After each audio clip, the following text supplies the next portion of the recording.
Adik.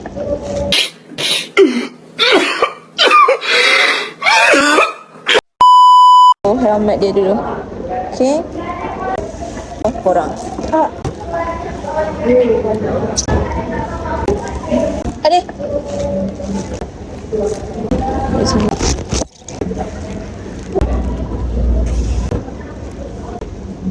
So, dia punya body dia pula.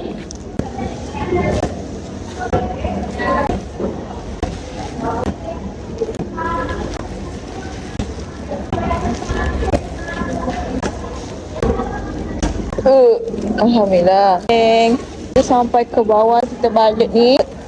Tak, sebelum sampai letak tak jadi apa-apa. So, puas hati. Okey dah tu ya. Apa? Kita balik.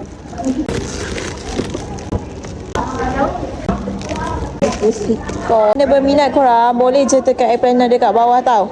Okay, bye-bye semua.